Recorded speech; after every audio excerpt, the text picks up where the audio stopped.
Aduh, mantap banget.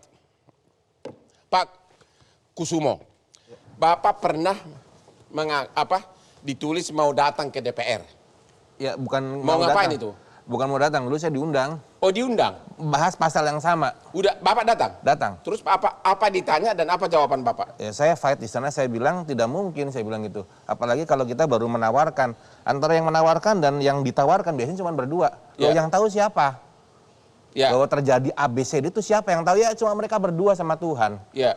Kan sulit jadinya kan? Ya. Kemudian kalau tiba-tiba si korban merasa terlaksana proses yang dikerjakan tidak berhasil. Ya. Dia mengadu ABCD. Membuktikannya bagaimana? Oke. Kan jadi sulit kan? Dalam hal ini menurut saya hal-hal yang berkaitan dengan pasal penipuan sih sudah cukup. Karena kalau dilebar-lebarkan ke arah santet jadi aneh menurut saya, jadi udah nggak logis lagi. Ya.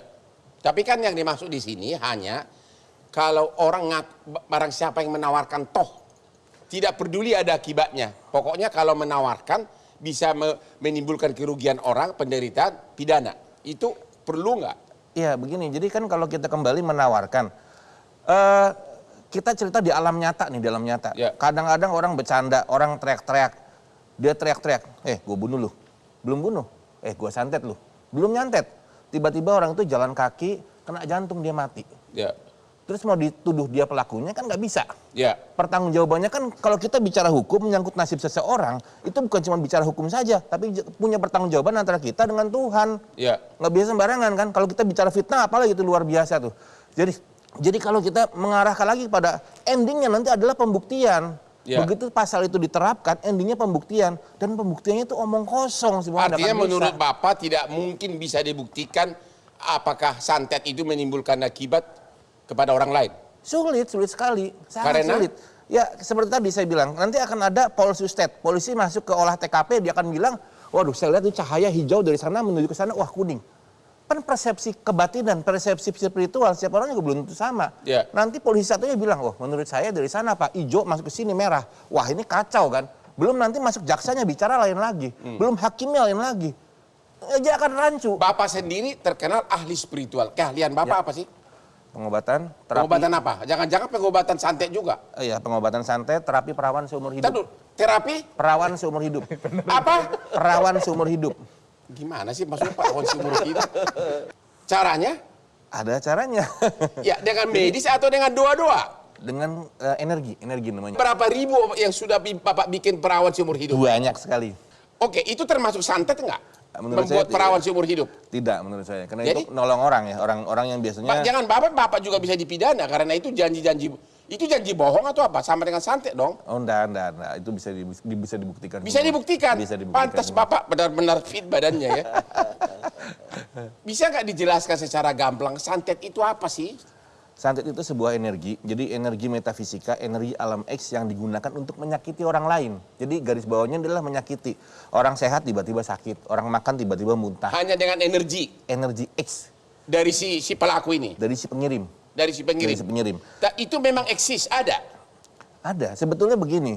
Di alat-alat, kalau kita bicara energi itu akan luas sifatnya. Ya. Karena tukang servis radio pun nanti kan bisa gitaran, bisa bicaranya juga energi juga. Ya. Kalau dalam dunia yang lebih nyata, sebetulnya santet secara ilmiah juga bisa dijelaskan. Karena di dunia barat Kalau sana. memang bisa dijelaskan, kenapa Bapak keberatan? Berarti santet itu bisa diatur dong? Begini, masalahnya pertama, korban itu pasti abu-abu. Pembuktiannya akan sulit tetap. Endingnya tuh akan abu-abu, akan 0-0 aja, omong kosong. Ya, tapi kan Bapak bilang ada. Kan kalau ada berarti bisa dibuktikan. Nah, sekarang saya contohkan begini. Seseorang yang dinyatakan X kena santet misalnya. Ya. Ini pembuktiannya akan sulit. Kalau kita bicara nanti harus ada korban, ada pelaku, ada alat bukti, dan ada saksi. Ya. Sekarang alat buktinya anggaplah ada pisau dan lain-lain.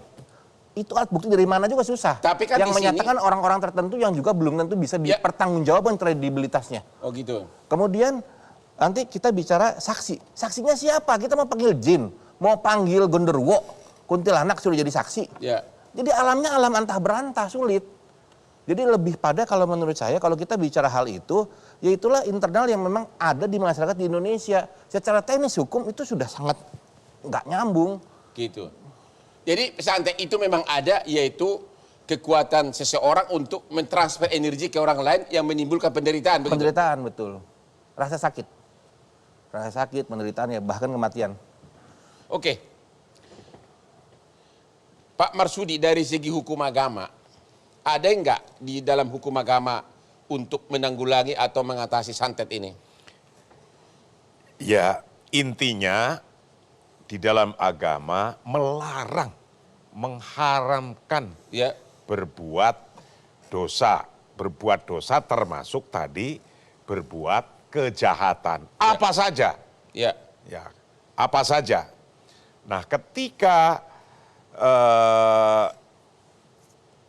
santet itu sudah dalam definisi yang negatif, dikhususkan untuk hal-hal yang membunuh, menyakiti, itulah hukumnya tidak boleh, Ya. alias haram, tidak Haram. boleh. Ya. Pak Suparji, kalau ada, jadi apa pembuktian santet itu di pengadilan? Ya, jadi yang pertama yang harus dilihat kan mens rea dan actus reanya kan. Ya, apa itu mens rea? Niat jahatnya. Niat jahat. Niat jahatnya kan berupa menyatakan diri, itu kan Ya. menyatakan diri memiliki kekuatan kan gitu Ya. Kekuatan goib tadi itu. Ya. Kemudian yang kedua dari perbuatannya, tadi kan opsional antara ya melakukan perbuatan yang bisa menyebabkan kematian, menyebabkan kemudian luka atau kemudian penderitaan mental tadi itu. Jadi kalau kita lihat dari sisi penderitaannya atau perbuatannya sebetulnya memang bisa diberikan hukuman. Cuman persoalannya pembuktiannya. Pembuktinya apa? Pembuktiannya tadi kan membuktikan apakah memang dia melakukan perbuatan itu, menjual, menawarkan, atau kemudian menyatakan Bahwa diri itu. membuktikan sudah ada korban bagaimana? Kalau membuktikan bahwa orang menjanjikan gampang. Ya, Jika dia bikin iklan atau ada orang mendengar itu gampang. Tapi membuktikan bahwa santet ini telah memakan korban, apa pembuktiannya bahwa itu adalah hasil santet? nah disitulah problemnya yang mestinya diformulasikan kembali kalimatnya. Karena kalimatnya kata-katanya dapat, ya. Ya. Artinya kan tidak material, tidak harus ada akibat kematian, penderitaan mental atau kemudian sakit tadi itu. Maka kalau memang bisa dibuktikan itu akan lebih mudah untuk mengkonstruksikan pasal tersebut Tapi pembunuhannya. menurut Bapak, Ya. pembuktian santet itu bahwa korban ini adalah karena santet sama sekali belum tahu caranya pembuktiannya. Ya, nanti kan saya dengan alat bukti petunjuk kan, bisa rangkaian-rangkaian peristiwa, bagaimana komunikasi korban dengan komunikasi yang minta Oke, jasa. kita kemudian kalau janji komunikasi- dari si pelaku, orang Ya. yang mengaku itu gampang dibuktikan. Ya. Dengan dia berjanji mengatakan saya bisa, itu gampang dibuktikan. Yang saya tanya, kalau ternyata si korban ini akhirnya menderita, Ya, ya, apa tadi? Atau mati. ya. Bagaimana cara membuktikannya bahwa itu adalah karena santet? Itu pertanyaan saya. Makanya kan relasinya ada 3 tadi. Ya. Ya, korban, kemudian peminta jasa, dan pemberi jasa Ya. santet tadi itu. Ya, gitu. korbannya itu karena mati karena santet, buktinya apa? Ya, ada nggak relasi antara Ya, pasti ada relasi. korban dengan peminta jasa Sudah tadi ada itu? relasi, bisa dibuktikan bahwa memang ada komunikasi, bahkan bayar. Ya. Bahkan bayar segala macam. Jadi si A datang ke si A, misalnya datang ke Pak Kusumo. Pak Kusumo misalnya ahli santet, saya bayar dia. Bunuh dulu si C. Ya kan? Dan memang terbunuh. Atau menderita. Tapi bagaimana membuktikan bahwa dia menderita korban santet dari Pak Kusumo? Bukti ini bukan saya ke dia. Ya, kembali pada 184 KUHP kan. Bagaimana Yaitu? nanti surat-suratnya, apa petunjuk-petunjuknya, kemudian ahlinya, ada saksinya, atau kemudian keterangan dari pelakunya itu juga menjadi alat bukti. Saya kira alat buktinya kembali pada KUHP tadi itu. Saya kira kalau ada memang saksi-saksi yang menyatakan itu, ada petunjuk-petunjuk yang menyatakan itu, terus kemudian ada keterangan ahli yang mematinya karena tidak wajar dan sebagainya, maka itu bisa Pak Kusumo dikonstruksikan gitu. bisa buktikan bahwa si A itu mati gara-gara spiritual kamu.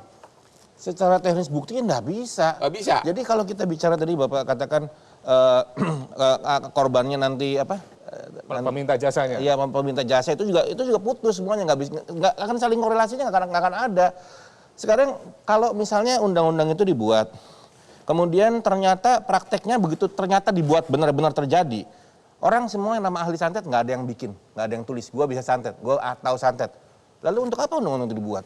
Jadi Buang-buang segala kesimpulannya macam. bahwa si A meninggal karena santet nggak akan bisa dibuktikan. Sulit. Nggak Terima bisa. kasih. Kita istirahat dulu setelah yang berikut ini.